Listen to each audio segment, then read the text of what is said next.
എല്ലാ സഹോദരങ്ങൾക്കും നമ്മുടെ യൂട്യൂബ് ചാനലിലേക്ക് സ്വാഗതം. അങ്ങനെ നമ്മുടെ 2024 എന്ന് പറയുന്ന ഈ ഒരു സുന്ദര വർഷം ഒരുപാട് വേദനകളൊക്കെയാണ് നമുക്ക് നൽകിയത്. ഏത് രീതിയിൽ നോക്കിയാലും നല്ല വേദനകൾ തന്ന ഒരു വർഷം തന്നെയായിരുന്നു 2024 അല്ലേ? എന്താണ്, ഉരുൾപൊട്ടലിൽ എത്രയോ സഹോദരങ്ങളുടെ ജീവനും സ്വത്തും ഉറ്റവരും ഉടയവരും എല്ലാം നഷ്ടപ്പെട്ട, ശരിക്കും നമ്മളെ മുൾമുനയിൽ നിർത്തിയ ഒരു വർഷമായിരുന്നു 2024 എന്ന് പറയുമ്പോൾ. നമ്മുടെ സഹോദരൻ അർജുൻ്റെ വിയോഗവും അതുപോലെ ഒരുപാട് സഹോദരങ്ങളുടെ വിയോഗം ഉണ്ടായ ഒരു വർഷം തന്നെയായിരുന്നു 2024. 2024 ഒട്ടേറെ കലാകാരന്മാരും നമ്മളെ വിട്ടു പോയിട്ടുണ്ടായിരുന്നു. ഓരോരുത്തരുടെ ആയിട്ട് പേരുകൾ എടുത്തു പറയേണ്ട ആവശ്യമില്ലല്ലോ, നമുക്ക് തന്നെ അറിയാലോ നമ്മളെ വിട്ടു പിരിഞ്ഞു പോയ നമ്മുടെ സഹോദരങ്ങൾ. അതുപോലെ ഈ 2024 സംഭവിച്ച ഓരോ വേദനകൾ, എത്രയോ ആളുകൾ ദിവസം പ്രതി കൊലക്കത്തിക്ക് ഇരയാകുകയും എത്രയോ ആളുകളെ സ്വത്തുക്കൾ അപഹരിച്ചുകൊണ്ട് പോവുകയും സ്വത്തുക്കൾക്ക് വേണ്ടി ഓരോരുത്തരെയും നിഷ്കരുണം കൊന്നു തള്ളുകയൊക്കെ ചെയ്ത ഒരു വർഷം തന്നെയായിരുന്നു 2024. അതുപോലെ 2024 തുടങ്ങിയപ്പോൾ തന്നെ കുറേ വർഷമായിട്ട് ആരംഭിക്കാൻ തുടങ്ങിയതാണ്. പക്ഷേ എന്നാലും 2024 എന്ന് പറയുമ്പോൾ ഒരുപാട് വർഗീയതകൾ തഴച്ച് വളർന്നൊരു വർഷം കൂടിയായിരുന്നു എന്ന് വേണമെങ്കിൽ പറയാം. ഇപ്പോൾ കുറേ വർഷമായിട്ട് അങ്ങനെയൊക്കെ തന്നെയാണ്, അല്ലെന്നല്ല പറയുന്നത്. എന്നാലും എത്രയോ ജീവനുകൾ റോഡിൽ പൊലിഞ്ഞു, ആക്സിഡൻറ്റുകൾ മൂലം, അലക്ഷ്യമായിട്ട് വണ്ടി ഓടിച്ചും ഒരുപാട് കുരുന്നുകളുടെ ജീവനും ഒക്കെ നഷ്ടപ്പെട്ട ഒരു വർഷമാണ്. ഇതേക്കുറിച്ചൊക്കെ നമ്മൾ ഓർമ്മിക്കാതെ പോവരുത്. നമുക്ക് കിട്ടിയ ലാഭങ്ങളെക്കുറിച്ച് ഓർക്കുമ്പോൾ തന്നെ നമുക്ക് നേരിടേണ്ടി വന്ന നഷ്ടങ്ങളെക്കുറിച്ചും നമ്മൾ ഓർത്തേ മതിയാവൂ. അതുപോലെ എത്രയോ കാമുകിമാരെ പെട്രോൾ ഒഴിച്ച് കത്തിക്കുകയും കൂടെ കിടന്നുറങ്ങിയ ഭാര്യയെ ചുട്ടുകൊല്ലുകയും തിരിച്ച് ഭർത്താവിന് കൊട്ടേഷൻ കൊടുക്കുന്ന ഭാര്യമാരും ഒക്കെ നമ്മൾ കണ്ടതാണ് 2024. ഈ 2024 അവസാന ദിവസമായ ഇന്ന് നിൽക്കുന്ന സമയത്തും നമ്മൾ ഒട്ടേറെ വേദനിപ്പിക്കുന്ന വാർത്തകൾ കേട്ടിരിക്കുന്നു. ഇന്ന് കേട്ടൊരു വാർത്തയാണ്, തമിഴ്നാട്ടിൽ ക്രിസ്മസ് ദിനത്തിൽ ഒരു പെൺകുട്ടി അതിക്രൂരമായിട്ട് ബലാത്സംഗത്തിനിരയായി എന്നൊരു വാർത്ത. എന്തല്ലേ? അതുപോലെ 2024 ഇതുവരെയും ഈ കാലഘട്ടത്തിൽ ഇന്നോളം കേട്ടിട്ടില്ലാത്തൊരു വാർത്തയാണ് കേട്ടത്. കൊല്ലത്ത് നടന്ന ആ ഒരു സംഭവം. 19 വയസ്സുള്ള പെൺകുട്ടി 16 വയസ്സുള്ള ഒരു ആൺകുട്ടിയെ തെറ്റായ രീതിയിൽ ഉപയോഗിച്ചു എന്നുള്ളൊരു വാർത്ത. എന്തല്ലേ? ലോകം പോകുന്നൊരു പോക്ക് എങ്ങോട്ടെന്ന് നോക്കൂ. നേരെ മറിച്ച് ആ ഒരു 19 വയസ്സുള്ള ഒരു പെൺകുട്ടിയുടെ സ്ഥാനത്ത് ഒരു ആൺകുട്ടി ആയിരുന്നെങ്കിൽ അവൻ്റെ അവസ്ഥ എന്താവുമായിരുന്നു? അവനെ പോലീസ് ഇടിച്ച് പിഴിയും എന്നുള്ളൊരു കാര്യത്തിൽ യാതൊരു തർക്കവുമില്ല. നേരെ മറിച്ച് അത് ഒരു പെൺകുട്ടി ആയതുകൊണ്ട് തന്നെ അവളുടെ മുഖം പോലും മീഡിയയിൽ കാണിച്ചിട്ടില്ല. ഒരു ചാനലിലും അവളുടെ മുഖമോ പേരോ പറഞ്ഞതായിട്ട് ഞാൻ കേട്ടില്ല. എൻ്റെ കയ്യിൽ തെറ്റാണോ എന്ന് എനിക്കറിയില്ല, പക്ഷെ ഞാൻ കേട്ടില്ല. പല സ്ഥലങ്ങളിൽ കൊണ്ടുപോയി ഈ ആൺകുട്ടിയെ ഉപദ്രവിച്ചതായിട്ടാണ് പറയപ്പെടുന്നത്. എന്തല്ലേ? ഇത്രയും നമ്മുടെ രാജ്യം അധപ്പതിച്ചു പോയി എന്ന് ഓർക്കുമ്പോൾ, ഈ രാജ്യത്ത് ജനിച്ച് വളർന്ന ഒരു ഇന്ത്യൻ പൗരൻ എന്ന നിലയിൽ അഭിമാനിക്കുന്ന എനിക്ക് ഇതൊക്കെ കേൾക്കുമ്പോൾ അപമാനം കൂടിയാണ് തോന്നുന്നത്. നമ്മുടെ രാജ്യത്ത് നല്ലൊരു ശിക്ഷാവിധി, രാജ്യത്തുള്ള ഭരണഘടനയിൽ ഇതുപോലെയുള്ള തെറ്റുകൾ ചെയ്യുന്നവരെ നല്ല രീതിയിൽ ശിക്ഷിക്കാനുള്ളൊരു നിയമ സംവിധാനം ഇല്ലാതെ പോയതിൻ്റെ ആ ഒരു കുറവ് തന്നെ ആവണം ഇങ്ങനെയൊക്കെ ചെയ്യാനായിട്ട് ആളുകൾക്ക് വീണ്ടും പ്രേരണ ഉണ്ടായത്. അതിനെക്കുറിച്ച് പറയുമ്പോൾ ഞാൻ ഓർക്കുന്നത് നിമിഷ എന്ന് പറയുന്ന നമ്മുടെ ഒരു സഹോദരിയെ കുറിച്ചിട്ടാണ്. ജയിലിൽ അന്തിമ വിധിയും കാത്ത് കഴിയുന്ന ആ ഒരു പെൺകുട്ടി. ഇന്ന് കേട്ട വാർത്ത, ആ ഒരു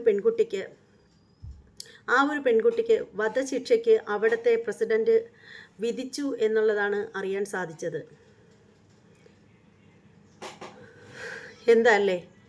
നിമിഷയ്ക്ക് വേണ്ടിയിട്ട് മാസങ്ങളായിട്ട് അവളുടെ അമ്മ നിയമ പോരാട്ടത്തിലായിരുന്നു. അവിടെ തന്നെ ചെന്നിട്ട്, നമ്മുടെ രാജ്യമല്ലല്ലോ, എന്നിട്ടും അവൾക്ക് വധശിക്ഷയ്ക്ക് വിധിക്കപ്പെട്ടു. നമ്മുടെ രാജ്യത്ത് ഇതുപോലെയുള്ള ശക്തമായ ഒരു നിയമം വന്നിരുന്നുവെങ്കിൽ എന്നേ രക്ഷപ്പെട്ടു പോയേനെ. പക്ഷേ ഇതൊരു ജനാധിപത്യ രാജ്യമാണ്. ജനാധിപത്യ രാജ്യമാണെങ്കിലും ജനങ്ങളെ സംരക്ഷിക്കാനുള്ളതാണ് സർക്കാർ. ജനങ്ങൾക്ക് ദോഷം വരുന്ന എല്ലാ കാര്യത്തിലും നല്ല ശക്തമായ തീരുമാനം തന്നെ എടുക്കണം. ആ ബലമായ തീരുമാനം എടുക്കാത്തതിൻ്റെ പേരിലാണ് ഇന്ന് ഈ ഓരോരോ തെറ്റുകളും ആവർത്തിക്കാനായിട്ട് ആർക്കും ഒരു പേടിയില്ലാത്തത്. 2024 ഏതാനും മണിക്കൂറുകൾ കൊണ്ട് അവസാനിക്കാൻ പോകുന്ന ഈ ഒരു നിമിഷത്തിലും ഒരു കോളേജിലെ ആ കോളേജിൻ്റെ തന്നെ ഉടമസ്ഥാവകാശത്തിലുള്ള ഒരാളുടെ മൃതശരീരം കോളേജ് വളപ്പിനടുത്തുള്ള ഒരു കെട്ടിടത്തിനുള്ളിൽ കത്തിക്കരിഞ്ഞ നിലയിൽ കിട്ടി എന്നാണ് അറിയപ്പെട്ടത്. ഒരു വാർത്ത കേൾക്കാനിടയായത്. അതുപോലെ ഈ 2024 അവസാനിക്കുന്ന ഈ ഒരു സമയത്ത് ഗിന്നസ് റെക്കോർഡിൻ്റെ പേരിൽ കുറേയേറെ കുട്ടികൾ 10-12,000-ഓളം കുട്ടികൾ കബളിപ്പിക്കപ്പെട്ടു എന്ന വേദനിപ്പിക്കുന്ന ഒരു വാർത്തയും നിങ്ങളെ ഓർമ്മിപ്പിക്കാനായിട്ടുണ്ട്. അതിനെക്കുറിച്ച് പറയുകയാണെങ്കിൽ അധികം ആർക്കും വേദന തോന്നില്ല. കാരണം കലയെ സ്നേഹിക്കുന്ന, ഇതിനു വേണ്ടിയിട്ട് ഇറങ്ങിത്തിരിക്കുന്നവർക്ക് മാത്രമേ അതിൽ ഏറ്റവും അധികം വേദന തോന്നത്തുള്ളൂ. കുറേ ആളുകളൊക്കെ വിമർശിച്ചത് ഞാൻ കേട്ടിട്ടുണ്ടായിരുന്നു. പൊങ്ങച്ചത്തിന് വേണ്ടിയിട്ട്, അല്ലെങ്കിൽ എൻ്റെ കുട്ടിക്ക് ഗിന്നസ് റെക്കോർഡ് കിട്ടും എന്നുള്ള ആ ഒരു അത്യാഗ്രഹം കൊണ്ട് പോയവർക്കാണ് ഇതുപോലെ ഈ അബദ്ധത്തിൽ ചെന്ന് ചാടിയത്. പിന്നെ ചിലർ പറയുന്നുണ്ടായിരുന്നു, ഈ ഗിന്നസ് റെക്കോർഡ് കൊണ്ട് പ്രത്യേകിച്ച് ഒരു നേട്ടമില്ല, എന്തിനാണ് ഇതിൻ്റെയൊക്കെ പിറകെ പോകുന്നത്, ഇത് വെറും ഒരു പൊങ്ങച്ചത്തിന് വേണ്ടിയിട്ടല്ലേ പോകുന്നത് എന്നൊക്കെ. അങ്ങനെയൊക്കെ കുറേ വാർത്തകളൊക്കെ കേട്ടിട്ടുണ്ടായിരുന്നു. അപ്പോൾ അത്തരക്കാരോട് എനിക്ക് പറയാനുള്ളത് ഒരേ ഒരു കാര്യം മാത്രമേ ഉള്ളൂ.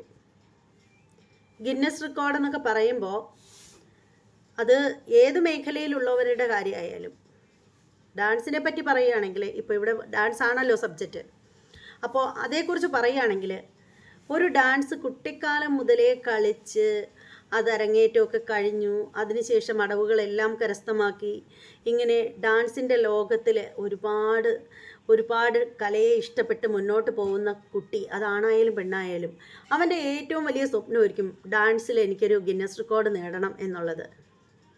അതിനു വേണ്ടിയിട്ട് മുന്നിൽ വരുന്ന ഏത് റിസ്ക്കും അവൻ ഏറ്റെടുക്കും, അല്ലെങ്കിൽ അവൾ ഏറ്റെടുക്കും.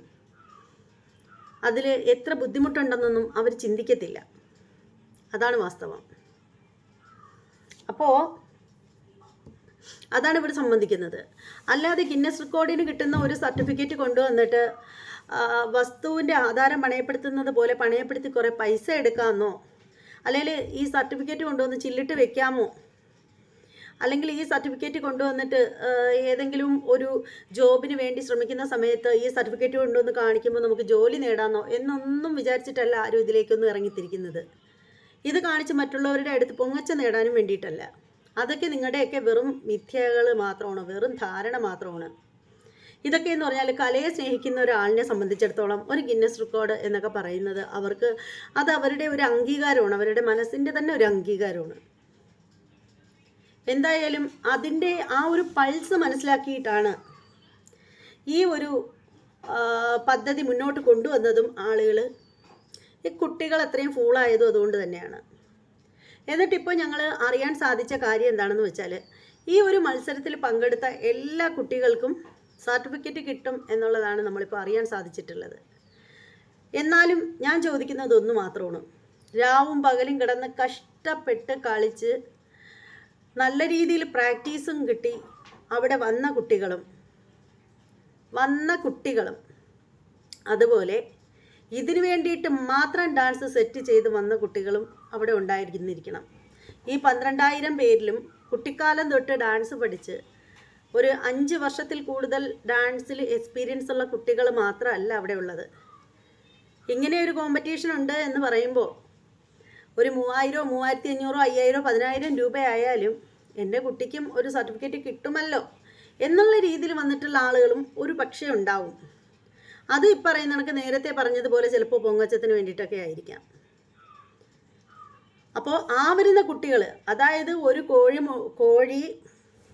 കോഴി മുട്ടയ്ക്കകത്ത് നിന്ന് പുറത്തേക്ക് വരുന്ന സമയത്ത് നമ്മൾ കണ്ടിട്ടുള്ളൊരു കാര്യമാണ്. ഇപ്പോഴാണത് കോഴിക്കുഞ്ഞുങ്ങളെ അടവച്ച് വിരിപ്പിക്കുന്നത്, ഇപ്പോഴാണ് അങ്ങനെ നമ്മൾ കാണാത്തത്. പണ്ടൊക്കെ എൻ്റെ വീട്ടിലൊക്കെ ചെയ്യുന്നൊരു കാര്യമായിരുന്നു. അപ്പോൾ കാണുന്നൊരു കാഴ്ചയെന്ന് പറഞ്ഞാൽ മുട്ടയ്ക്കകത്ത് നിന്ന് കോഴിക്കുഞ്ഞ് പുറത്ത് വരുന്ന ആ ഒരു സമയത്ത് ആ തോടുണ്ടല്ലോ, മുട്ടയുടെ തോട് ഇങ്ങനെ തലയ്ക്കകത്ത് ഇങ്ങനെ ഇരിക്കുന്ന ആ ഒരു കാര്യമുണ്ട്. ആ രീതിയിലാണ് പല കുട്ടികളും അവിടെ വന്നിട്ടുള്ളത്. അതായത് മുട്ടയ്ക്കകത്ത് നിന്ന് ഇങ്ങനെ പൊട്ടി വരാൻ തുടങ്ങുന്നതേ ഉള്ളൂ. ആ കുട്ടികൾ വരെ ഗിന്നസ് ലെവലിലുള്ള മത്സരത്തിൽ വന്ന് പങ്കെടുത്തിട്ട് അവർക്ക് ഗിന്നസ് റെക്കോർഡ് നേടി എന്ന് പറയുകയാണെങ്കിൽ, ഡാൻസിനെ കുറിച്ച് ചോദിച്ചു കഴിഞ്ഞാൽ കുറേ ചോദ്യങ്ങൾ ആ കുട്ടികളുടെ അടുത്ത് ചോദിച്ച് പറഞ്ഞാൽ കഷ്ടിച്ച് 5 ചോദ്യത്തിൻ്റെ ഉത്തരം പോലും പറയാൻ അതിനൊക്കെ അറിയത്തില്ല. കാരണം അത്രയ്ക്ക് ചെറിയ കുട്ടികളാണ്.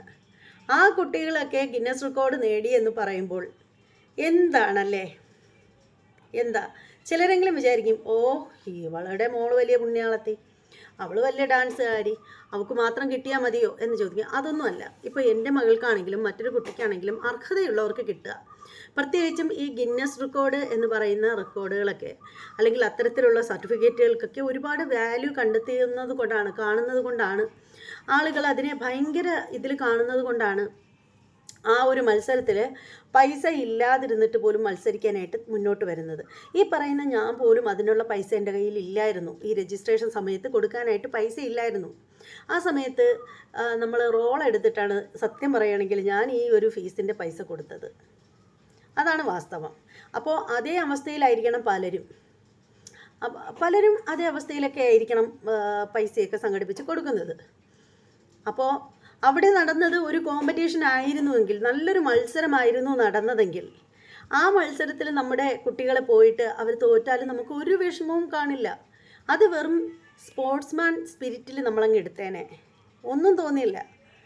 പോട്ടെടാ, സാരമില്ല, നന്നായിട്ട് കളിച്ച കുട്ടികളുള്ളത് കൊണ്ടല്ലേ, ഇനി നമുക്ക് അവസരം വരും എന്ന് പറഞ്ഞ് നമ്മളെ കുട്ടികളെ നമ്മൾ സമാധാനിപ്പിച്ചേനെ. ഇതങ്ങനെയല്ലല്ലോ. ഇത് ചെറുത് തൊട്ട്, നേരത്തെ ഞാൻ പറഞ്ഞതുപോലെ മുട്ടയിലിരിക്കുന്ന കുട്ടി തൊട്ട് മുട്ട വിരിഞ്ഞിറങ്ങിയ കുട്ടികൾ വരെ ചെയ്ത എല്ലാവർക്കും ഉണ്ട്. ദിവ്യ ഉണ്ണിക്ക് മെയിൻ സമ്മാനം, ബാക്കിയുള്ളവർക്കൊക്കെ വഴിയെ സർട്ടിഫിക്കറ്റ് എല്ലാം വരുമെന്ന് പറയുന്നു. ആ സർട്ടിഫിക്കറ്റ് കിട്ടണമെന്നൊരു ആഗ്രഹമില്ല. സത്യം പറഞ്ഞാൽ എനിക്ക് ആഗ്രഹമില്ല. കാരണം എന്തുവാണ് ആ സർട്ടിഫിക്കറ്റിൻ്റെ വാല്യൂ? ഒരു മത്സരം നടന്നിട്ട് ആ മത്സരത്തിൻ്റെ സർട്ടിഫിക്കറ്റാണ് കിട്ടുന്നതെങ്കിൽ, ഒരു പക്ഷേ തോറ്റ സർട്ടിഫിക്കറ്റ് ആണെങ്കിലും നമുക്ക് മാനസികമായിട്ട് സന്തോഷം ഉണ്ടാവും. ഇത് ഈ പറയുന്ന കണക്ക് സക്കാത്ത് തരുന്നു എന്ന് പറഞ്ഞ കണക്കായിപ്പോയി ഇത്. പിന്നെ എനിക്ക് തോന്നുന്നു, എൻ്റെ ഒരു വിശ്വാസപ്രകാരം എനിക്ക് തോന്നുന്നു, ഇവർ ഇതിനൊന്നും പരിമിതി വെക്കാഞ്ഞതിൻ്റെ ഒരു കാര്യമെന്ന് വെച്ചാൽ, ഞാൻ മനസ്സിലാക്കിയെടുത്തോളം പരിധി വെച്ചിരുന്നെങ്കിൽ ഈ ഡാൻസിൻ്റെ പേരിൽ ഇത്ര വയസ്സ് തൊട്ട് ഇത്ര വയസ്സ് വരെയുള്ള കുട്ടി, ഒരു ഗിന്നസ് റെക്കോർഡിൻ്റെയൊക്കെ ഒരു മത്സരം ആകുമ്പോൾ എൻ്റെ ഒരു കണക്ക് കൂട്ടൽ പ്രകാരമാണെങ്കിൽ ഇത്ര വർഷം തൊട്ട് ഇത്ര വർഷം വരെയെങ്കിലും ഡാൻസ് പഠിക്കുന്ന ഒരു സ്റ്റുഡൻ്റ് ആയിരിക്കണം. അല്ലെങ്കിൽ ഇന്ന സംഭവങ്ങൾ അറിയുന്ന ഒരു ആളായിരിക്കണം, ഡാൻസുമായിട്ട് ഇത്ര വർഷത്തെ ഒരു പരിചയമുള്ള ആളായിരിക്കണം ഈ ഒരു മത്സരത്തിൽ പങ്കെടുക്കേണ്ടത് എന്നൊക്കെയുള്ള ചില മാനദണ്ഡങ്ങളൊക്കെ ഉണ്ടായിരുന്നെങ്കിൽ വളരെ നന്നായിരുന്നതിനെന്ന് എനിക്ക് തോന്നുന്നു. ഇനി അതൊന്നും ഇല്ല എന്ന് തന്നെ ഇരിക്കട്ടെ, എന്നാലും അവിടെ ഒരു മത്സരമല്ല നടന്നിരുന്നത്. ശരിക്കും പറയുകയാണെങ്കിൽ നല്ലൊരു മത്സരം നടക്കണമായിരുന്നു. 12,000 കുട്ടികളുണ്ടെങ്കിൽ വെറും 8 മിനിറ്റ് മാത്രം ദൈർഘ്യമുള്ള പാട്ടായിരുന്നു. അപ്പോൾ 1000 പേരെ വെച്ച് കളിപ്പിച്ചിരുന്നെങ്കിലും അവർ എത്ര വട്ടം കളിപ്പിക്കേണ്ടി വന്നാൽ ഈ കുട്ടികളെ? പാട്ടിന് വെറും 8 മിനിറ്റ് മാത്രമേ ദൈർഘ്യമുള്ളൂ. ഒന്ന് ഓർത്ത് നോക്കൂ, അത്രയും വലിയ സ്റ്റേഡിയമാണ്. ഇത് ഓരോ കുട്ടികളെയും തൊട്ട് അടുപ്പിച്ച് ചേർത്ത് ഇങ്ങനെ നിർത്തിയതിന് ശേഷം അവരെ കൊണ്ട് ഒരുമിച്ച് കളിപ്പിക്കുകയാണ്. ഇങ്ങനെ ചേർന്ന് കിടക്കുന്ന കുട്ടികളെ 50 പേരെ എങ്ങനെ ഒരു ടീച്ചറിന് ശ്രദ്ധിക്കാൻ പറ്റും? ഒരു കാരണവശാലും പറ്റില്ല, എങ്ങനെ നോക്കിയാലും പറ്റില്ല. എല്ലാവരും അരിയാഹാരമല്ലേ കഴിക്കുന്നത്? ഞാനും അരിയാഹാരം തന്നെയാണ് കഴിക്കുന്നത്. അതുകൊണ്ട് തന്നെ നമുക്ക് കാര്യങ്ങളൊക്കെ കാണാൻ കേൾക്കുകയൊക്കെ ചെയ്യുമ്പോൾ മനസ്സിലാവും. ഇതെനിക്ക് തോന്നുന്നു, ഞാൻ നേരത്തെ പറഞ്ഞതുപോലെ ഇത്രയും ചെറിയ കുട്ടികളെ വരെ ഇവർ ഈ ഒരു പ്രോഗ്രാമിൽ ഉൾക്കൊള്ളിച്ചതിൻ്റെ കാരണം എന്ന് പറഞ്ഞാൽ പൈസ തന്നെ ആയിരിക്കണം. 12,000 പേര് അങ്ങോട്ട് ചെല്ലുമ്പോൾ ഇത്ര കോടി രൂപ അവർക്ക് കിട്ടുമല്ലോ. അപ്പോൾ ഈ പറയുന്നത് കണക്ക് കുറേ മാനദണ്ഡങ്ങളൊക്കെ വെക്കുകയാണെങ്കിൽ ഇത്രയും ആൾ വരില്ല, ഇത്രയും ആൾ കയറില്ല. പ്രായം അതുപോലെ തന്നെ പ്രായം കണക്കാക്കുന്നു, പ്രായപരിധി വെക്കുന്നു. ഈ ഒരു മത്സരത്തിൽ പങ്കെടുക്കുന്നതിന് ഇത്ര വർഷത്തെ ഡാൻസിൽ എക്സ്പീരിയൻസ് വേണം, ഇത്ര വയസ്സ് പ്രായം വേണം, അങ്ങനെയൊക്കെ വെക്കുകയാണെങ്കിൽ തീർച്ചയായും ഇത്രയും ആൾ വരാൻ കുറച്ച് ബുദ്ധിമുട്ട് ഉണ്ടാവും. അതുകൊണ്ടായിരിക്കണം അവർ ആ ഒരു ഫീസ് മാത്രം ലക്ഷ്യം വെച്ചിട്ടായിരിക്കണം, പ്രായമോ തരമോ ഒന്നും നോക്കാതെ തന്നെ ഇവർ ആളിനെ സെലക്ട് ചെയ്തു എന്നതാണെന്നാണ് എനിക്ക് പറയാനുള്ളത്. എനിക്ക് അങ്ങനെ തന്നെയാണ് തോന്നിയിട്ടുള്ളത്. അല്ലെങ്കിൽ ഒരു 1000 പേരെ വെച്ചിട്ട് അവർ കളിപ്പിക്കണമായിരുന്നു. 1000 പേരെ വെച്ചിട്ടാകുമ്പോൾ 12 തവണ കളിപ്പിക്കണം. 8 × 12 കൂട്ടി നോക്കൂ, എത്ര സമയം എടുക്കും? ഈ കുട്ടികളെ മത്സരത്തിൽ പങ്കെടുപ്പിക്കാനാണ് പേരൻസ് വരുന്നത്. അല്ലാതെ അവിടെ വന്ന് ദിവ്യാമണിക്ക് ഒപ്പം കോറസ് കളിച്ചിട്ട് അതിൻ്റെ ആ ഒരു പങ്ക് പറ്റാൻ വേണ്ടിയിട്ടല്ല ആരും കുട്ടികളെ കൊണ്ടുവരുന്നത്. ഇതിൽ സിനിമയിൽ നായിക നിന്ന് കളിക്കുമ്പോൾ പിന്നാലെ കുറേ വാലുകൾ നിന്ന് കളിക്കുന്നത് പോലെ എനിക്ക് ഫീൽ ചെയ്തത്. ശരിക്കും പറയുകയാണെങ്കിൽ എന്തായിരുന്നു ആ ഒരു സ്റ്റേജിൻ്റെ അവസ്ഥ? ഒരു സ്റ്റേജ് ഇല്ലായിരുന്നു അവിടെ. ശരിക്കും കുട്ടികൾ നിന്ന് ഡാൻസ് കളിച്ച എൻ്റെ മകൾ ഉൾപ്പെടെ പോയതാണ്. അതുകൊണ്ട് എൻ്റെ മകളാണ് എന്നോട് പറഞ്ഞത്, അമ്മേ അത് ഡാൻസ് കളിച്ച സ്ഥലത്ത് ശരിക്കും കാല് പോലും പൊക്കി വെച്ച് കളിക്കാനുള്ള ഒരു സൗകര്യം ഇല്ലായിരുന്നു. കാരണം പൂഴി ഉണ്ടായിരുന്നു, തറയിൽ പൂഴിമണൽ. അപ്പോൾ അതിൻ്റേതായിട്ടുള്ള ഒരു ബുദ്ധിമുട്ടൊക്കെ ഉണ്ടായിരുന്നു എന്ന് പറഞ്ഞിട്ടുണ്ടായിരുന്നു. അതുപോലും ഒന്ന് സെറ്റ് ചെയ്യാനായിട്ട് ഈ പണം മേടിച്ച് കക്ഷത്ത് വെച്ചവർക്ക് പറ്റിയില്ല എന്ന് പറയുമ്പോൾ ശോചനീയം തന്നെയാണ്, പറയാണ്ട് വയ്യ. പണം എണ്ണി കക്ഷത്ത് വെച്ചാൽ മാത്രം പോരാ. എന്നിട്ട് എന്തുവാണ് അവിടെ നിന്ന് തന്നത്? കുടിക്കാൻ കല്യാൺ സിൽക്സിൻ്റെ വകയായിട്ട് ഒരു കുഞ്ഞു കുപ്പി വെള്ളം തന്നു. ആ കുപ്പി ഞാൻ ഇപ്പോഴും ഇവിടെ സൂക്ഷിച്ച് വെച്ചിട്ടുണ്ട് കേട്ടോ. വെറുതെ, എന്തിനെന്ന് വെച്ചാൽ വെറുതെ. അത് കാണുന്നില്ലേ ഇപ്പോൾ? എന്തായാലും എനിക്ക് തോന്നുന്നു എൻ്റെ മോളോ മറ്റോ എടുത്ത് മാറ്റിയെന്ന് തോന്നുന്നു. അമ്മ എന്തിനാ അമ്മ ആ കുപ്പി എടുത്ത് നേരത്തെ കാണിച്ചതെന്ന് ചോദിച്ചു. ഞാൻ പറഞ്ഞു വെറുതെ ഇരിക്കട്ടടാ. അങ്ങനെ എന്തായാലും കല്യാൺ സിൽക്സിൻ്റെ കണക്കായിട്ടായിരുന്നു സാരി തന്നിട്ടുണ്ടായിരുന്നത്. പക്ഷേ ആ സാരിയുടെ അവസ്ഥയെന്ന് വെച്ചാൽ സാരി കാണാൻ നല്ല സാരിയാണ്, നല്ല കളറാണ്. അവർ കൈലാസമാണ് ആ ഒരു നീല കളർ കൊണ്ട് ഉദ്ദേശിച്ചത് എന്ന് പറയുന്നു. എന്ത് തന്നെയാണെങ്കിലും സാരി കാണാൻ അടിപൊളിയായിരുന്നു. പക്ഷേ ആ ഒരു സാരി കാണാനേ കൊള്ളാവൂ. നൂല് ഇളകുന്ന സാരിയാണത്. നൂലിളകുന്ന സാരിയാണ്. അതായത് കുട്ടികളുടെ വളയും അതുപോലെ ഒടിയാനും ഒക്കെ തട്ടുമ്പോൾ തന്നെ ഇങ്ങനെ നൂലിങ്ങനെ പറഞ്ഞിങ്ങനെ ഇളവി വരുന്നുണ്ടായിരുന്നു. അതുകൊണ്ട് തന്നെ കുട്ടികൾ അതെടുത്തിട്ട് വണ്ടിക്കകത്ത് ഇരുന്നതിന് ശേഷം ഈ ഒടിയാനും വളയുമൊക്കെ ഊരി മാറ്റിയിട്ടാണ് കുട്ടികൾ വണ്ടിയിൽ വന്നപ്പോൾ ഇരുന്നത്. കാരണം നൂലിങ്ങനെ തട്ടുന്നിടത്ത് അതിങ്ങനെ വലിഞ്ഞു വരുന്നുണ്ടായിരുന്നു. ശരിക്കും ഒരു കോട്ടൺ സാരി ആണെങ്കിലും ഈ ഒരു പ്രശ്നം ഉണ്ടാവില്ലായിരുന്നു. പിന്നെ അതൊക്കെ പോട്ടെ, അതെന്തെങ്കിലും ആവട്ടെ, ഇപ്പം നൂല് വലിഞ്ഞു പോയതൊക്കെ പോട്ടെ. എന്തായാലും ആ ഒരു ദിവസം ഉടുക്കുന്നത് കണക്കാക്കിയല്ലേ അവർ തന്നത്. അപ്പോൾ ആ ഒരു ദിവസത്തിൻ്റെ ഇത് നോക്കിയാൽ മതി, ജീവിതകാലം മൊത്തം കൊണ്ടുവച്ചിരുന്ന് ഉപയോഗിക്കാനൊന്നും അല്ല. അപ്പോൾ പിന്നെ അത് പറയേണ്ട കാര്യമില്ല. എന്നാലെങ്കിൽ സാരി കാണാൻ കൊള്ളായിരുന്നു. അവർ തന്ന കുപ്പിയും വെള്ളവും ദേ ഇരിക്കുന്നു. ഇതാണ് കല്യാൺ സിൽക്സ് തന്ന തൊണ്ട നനയ്ക്കാൻ തന്ന വെള്ളം. ഇത്ര ഒരു കുപ്പി വെള്ളം ശരിക്കും നമ്മൾ എത്ര മണിക്കൂർ തിരുവനന്തപുരത്ത് നിന്ന് കൊച്ചിയിലെത്തണമെങ്കിൽ എത്ര മണിക്കൂർ നമ്മൾ വണ്ടിയിൽ യാത്ര ചെയ്യണമെന്നൊന്ന് ഓർത്ത് നോക്കൂ. അത്രയും സമയം നമ്മൾ വണ്ടിയിൽ യാത്ര ചെയ്ത് ചെന്ന് നമ്മളുടേതായ രീതിയിൽ നമ്മൾ പാസ് എടുത്ത് പാസ് നേരത്തെ ഓൺലൈൻ വഴി ബുക്ക് ചെയ്തിട്ടുണ്ടായിരുന്നു. നമ്മളൊക്കെ ലോക്കലായതുകൊണ്ട് നമ്മളേലൊന്നും പണമൊന്നും ഇല്ലാത്തതുകൊണ്ട് നമ്മൾ 149 രൂപയുടെ ടിക്കറ്റായിരുന്നു ബുക്ക് ചെയ്തിട്ടുണ്ടായിരുന്നത്. പിന്നെ 299 രൂപയുടെയൊക്കെ ടിക്കറ്റൊക്കെ ഉണ്ട്. 290 രൂപയുടെ ടിക്കറ്റൊക്കെ, അത് കാശുള്ളവർ തൊട്ടടുത്തിരുന്നൊക്കെ കാണാൻ വേണ്ടിയിട്ട്. എവിടെ ഇരുന്നാലും എല്ലാം കൂടി ഒരു നീലമയം ആയതുകൊണ്ട് കണ്ടാലൊന്നും പിള്ളേരെ ഒന്നും തിരിച്ചറിയത്തില്ല. പക്ഷെ കയറി പോകുന്ന സമയത്ത് അവരുടെ ആ ഒരു മനസ്സിൻ്റെ വലിയൊരു മനസ്സ് കാരണം ഈ ഒരു കുപ്പി വെള്ളം തന്നിട്ടുണ്ട്. എന്തായാലും ഒരു ചുമയുടെ മരുന്നിൻ്റെ കുപ്പിയുടെ അത്രയാണ് ഉള്ളത്. ഈ ഒരു കുപ്പി വെള്ളം തന്നു എന്തായാലും കുടിക്കാനായിട്ട്. എൻ്റെ മുതുക്ക് വായിൽ 2 വട്ടം ഒഴിച്ചപ്പോൾ ഇതങ്ങ് തീർന്നു. അതവരുടെ കുറ്റമല്ല, നമ്മുടെ വായുടെ കുഴപ്പമാണ്. പിന്നെ ഉള്ളതെന്ന് വെച്ചാൽ ലേസ്. അത് ഈ ഡാൻസ് പരിപാടി ചെയ്ത കുട്ടികൾക്കും ഇതുപോലെ മുതുക്കൊരു കുപ്പി വെള്ളം കൊടുത്തു. കല്യാൺ സിൽക്സിൻ്റെയാണ് ഈ കുപ്പിയും വെള്ളവും. പിന്നെയെന്ന് വെച്ചാൽ കുട്ടികൾക്ക് ലൈസ് കൊടുത്തു. ബിൻഗോയാണെന്ന് തോന്നുന്നു കഴിക്കാനായിട്ട്. അത് എല്ലാ കുട്ടികൾക്കും ഒന്നും കിട്ടിയിട്ടില്ല. പിന്നെ നല്ല ചുണയുള്ള ടീച്ചർമാർ അവരുടെ കുട്ടികൾക്ക് സെറ്റ് ചെയ്തുകൊണ്ട് കൊടുത്തു കഴിക്കാനായിട്ട്. എല്ലാ കുട്ടികൾക്കൊന്നും കിട്ടിയിട്ടില്ല, പകുതി കുട്ടികൾക്ക് പോലും കിട്ടിയിട്ടില്ല എന്നാണ് അറിയാൻ സാധിച്ചത്. നമ്മുടെ ഇവിടെ നിന്ന് പോയ 101 കുട്ടികളുണ്ട്, 102 കുട്ടികളുണ്ട്. ആ കുട്ടികൾക്ക് ആർക്കും കിട്ടിയിട്ടില്ല. അപ്പോൾ അങ്ങനെയൊക്കെ ആയിരുന്നു അവിടെ നടന്നിട്ടുണ്ടായിരുന്നത്. പിന്നെ ഞാൻ ഇപ്പോൾ ഈ ഒരു കാര്യം, പിന്നെ ഇതിൽ ഏറ്റവും ഒരു കാര്യം എന്ന് പറഞ്ഞാൽ നമ്മുടെ അവരുടെ ഭാഗത്ത് നിന്ന് ഏറ്റവും വലിയൊരു വീഴ്ചയാണ് നമ്മുടെ ഉമ തോമസ് എന്ന് പറയുന്ന നമ്മുടെ ബഹുമാനപ്പെട്ട MLA യുടെ ഈ ഒരു അപകടം. അതുണ്ടല്ലോ, അത് ഭയങ്കരമായി പോയി ശരിക്കും പറയുകയാണെങ്കിൽ. അത് ഇത്രയും അലക്ഷ്യമായിട്ട് ഇവരിത് കാണിച്ചു വച്ചല്ലോ എന്ന് ഓർക്കുമ്പോഴുണ്ടല്ലോ പുച്ഛം മാത്രമാണ് തോന്നുന്നത്, പുച്ഛം മാത്രം. ഇവരൊക്കെ എന്താ കരുതിയിരിക്കുന്നത്, എന്താണ് ഇവരൊക്കെ മനസ്സിലാക്കി വെച്ചിരിക്കുന്നതെന്ന് എനിക്കറിയില്ല. ഒരു മനുഷ്യൻ്റെ ജീവന് ഒരു റിബണിൻ്റെ വില മാത്രമേ വച്ചിട്ടുള്ളൂ എന്ന് ഓർക്കുമ്പോഴാണ്. ശരിക്കും പറയുകയാണെങ്കിൽ നമ്മുടെ ബഹുമാനപ്പെട്ട MLA അവർക്ക് ഇപ്പോൾ പ്രതികരിച്ച് തുടങ്ങിയിട്ടുണ്ട്, അവരുടെ ബോഡി പ്രതികരിച്ച് തുടങ്ങിയിട്ടുണ്ട്. മരുന്നുമായിട്ടൊക്കെ തലയ്ക്ക് നല്ല ആഴത്തിൽ ക്ഷതമേറ്റിട്ടുണ്ടായിരുന്നു എന്നൊക്കെയാണ് ന്യൂസ് വഴിയൊക്കെ അറിഞ്ഞിട്ടുണ്ടായിരുന്നത്.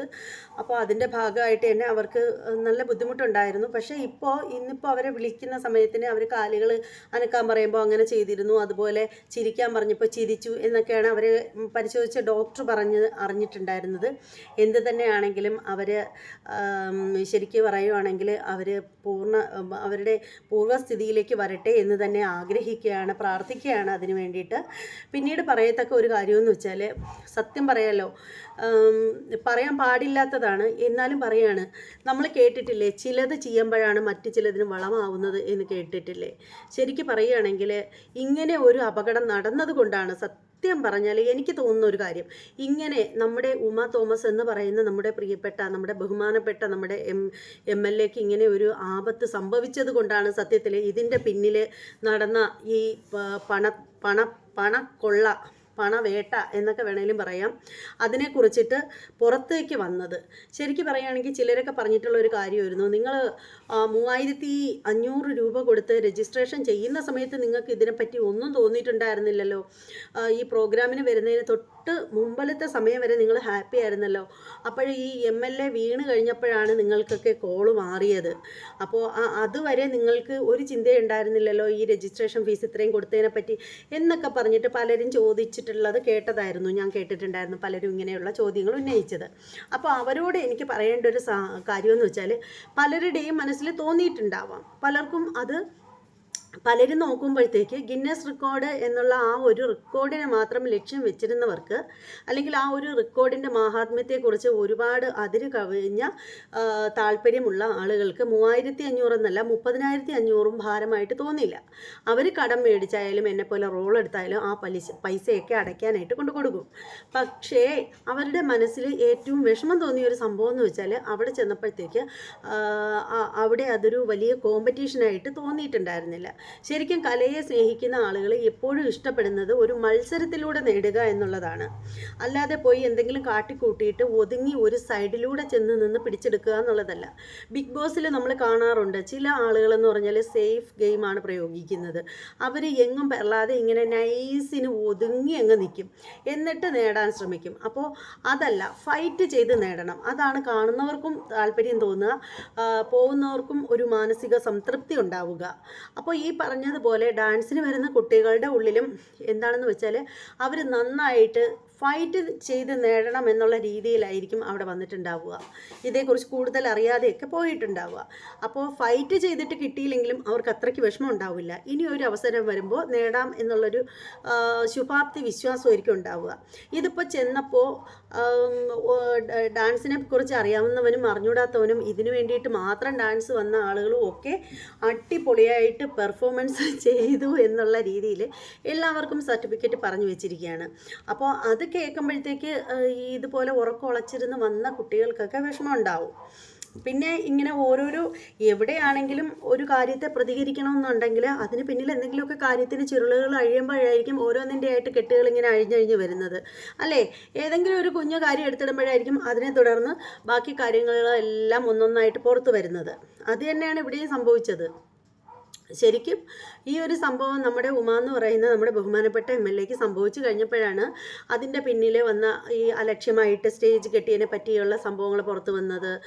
അതുപോലെ തന്നെ ഈ ഒരു സംഭവത്തെക്കുറിച്ച് മേയർ അറിഞ്ഞിട്ടില്ല എന്നുള്ള കാര്യം പുറത്തു വരുന്നത്, നഗരസഭയുടെ അനുമതി ഇല്ലായിരുന്നു എന്നുള്ളത് പുറത്തു വരുന്നത്, അതുപോലെ തന്നെ ഈ 3500 രൂപ വെച്ച് ഓരോ കുട്ടികളിൽ നിന്നും പിരിച്ചതിൻ്റെ ഇത്ര കോടി രൂപ പിരിച്ചു, ആ പൈസ എങ്ങോട്ട് പോയി എന്ന കണക്കുകളും കാര്യങ്ങളും ചോദ്യങ്ങളും ഒക്കെ വരുന്നത്, അതുപോലെ തന്നെ ഇത്രയും കുട്ടികൾ കുട്ടികൾക്കൊപ്പം നിന്ന് കളിച്ചിട്ട് ദിവ്യ ഉണ്ണിക്ക് മാത്രമായിട്ട് ആ ഒരു അവാർഡ് അവിടെ വെച്ച് പോയതിനെ പറ്റിയിട്ട് ദിവ്യ ഉണ്ണിക്ക് ശരിക്കും പറയുകയാണെങ്കിൽ എന്നെ ഇനി കൊലക്കുറ്റത്തിന് വിധിച്ചാലും ശരി തന്നെ എൻ്റെ ഒരു അഭിപ്രായം എന്താണെന്ന് വെച്ചാൽ ദിവ്യ ഉണ്ണി അതൊരിക്കലും അർഹിക്കുന്നില്ലെന്നേ ഞാൻ പറയൂ. കാരണം എന്താണെന്ന് വെച്ചാൽ എന്താ അവർക്ക് ഇത്ര വലിയ പ്രത്യേകത? അവരൊരു സെലിബ്രിറ്റി ആയതാണോ അവരുടെ പ്രത്യേകത? അവരെക്കാളും എത്രയും അടിപൊളിയായിട്ട് ഡാൻസ് കളിക്കുന്ന പാർട്ടീസാണ് എൻ്റെ ഒരു അഭിപ്രായത്തിൽ നവ്യ നായർ, ശോഭന മാം, അതുപോലെ തന്നെ ലക്ഷ്മി ഗോപാലസ്വാമി, അതുപോലെ തന്നെ നമ്മുടെ ആരാണ് നവ്യ നായർ ഞാൻ പറഞ്ഞിട്ടുണ്ടായിരുന്നല്ലോ, മഞ്ജു വാര്യർ, അതുപോലെ ആശാ ശരത്ത്, ഇവരൊക്കെ ഈ പറയുന്ന ദിവ്യ ഉണ്ണിയേക്കാളും അടിപൊളിയായിട്ട് ഡാൻസ് ചെയ്യുന്ന ആളുകളാണെന്നുള്ള കാര്യത്തിൽ ഒരു തർക്കവും ഇല്ലാത്തൊരു കാര്യമാണ്.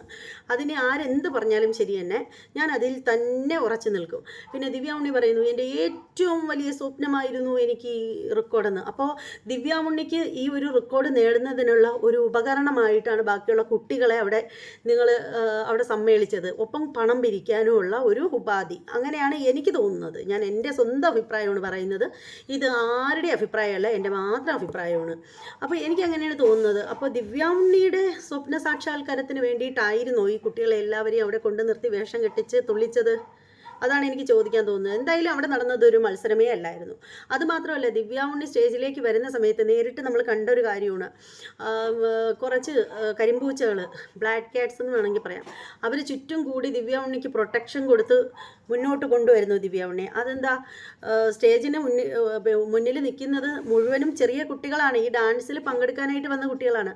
അവരുടെ മുന്നിൽ അവരിൽ ഒരാളായിട്ട് ദിവ്യ ഉണ്ണിക്ക് ഇറങ്ങി ജനങ്ങളുടെ മുന്നിലേക്ക് ഇറങ്ങി വരാനായിട്ട് എന്താ ദിവ്യ ഉണ്ണി ആരെങ്കിലും ഉപദ്രവിക്കുമോ അവിടെ വച്ചിട്ട്?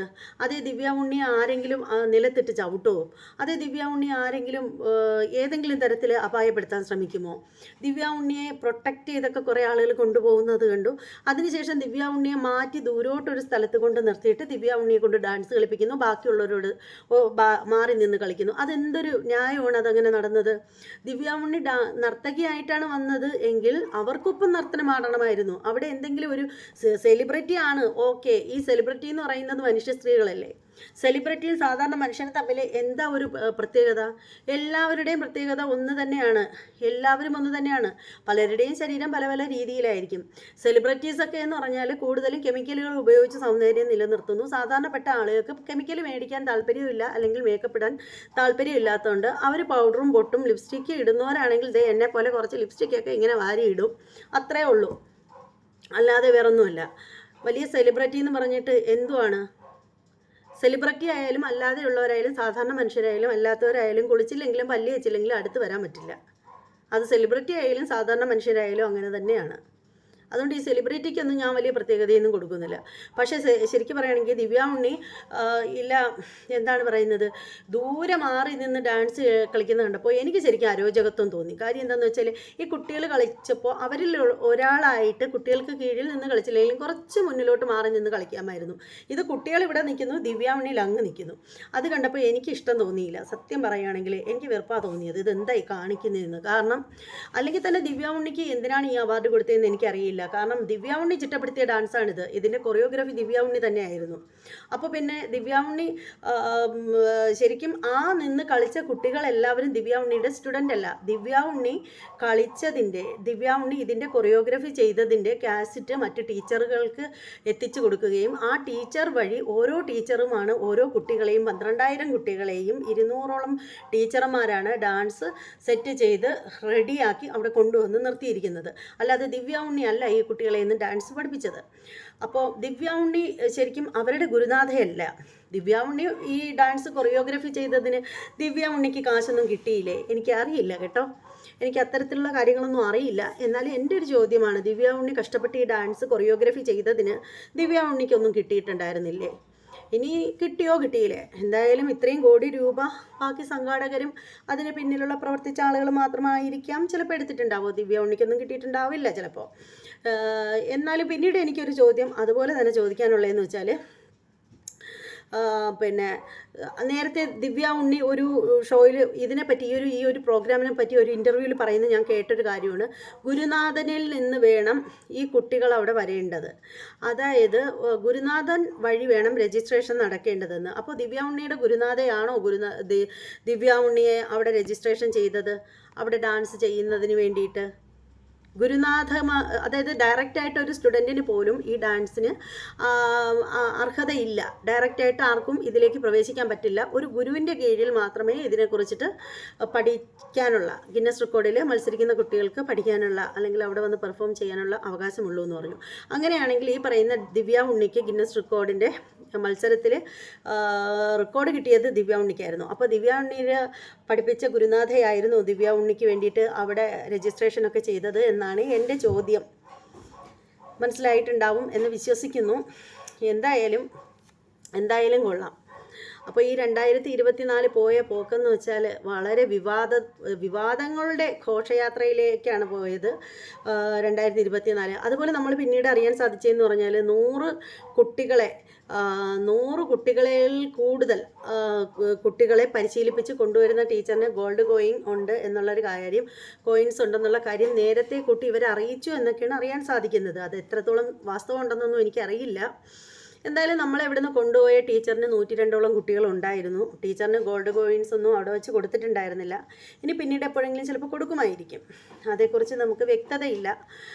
അങ്ങനെയൊക്കെയാണ് കാര്യങ്ങൾ. അങ്ങനെ എന്തായാലും നമ്മുടെ 2024 ഈ ഏതാനും മണിക്കൂറുകൾ കഴിയുമ്പോഴത്തേക്ക് നമ്മളെ വിട്ടു പോവും.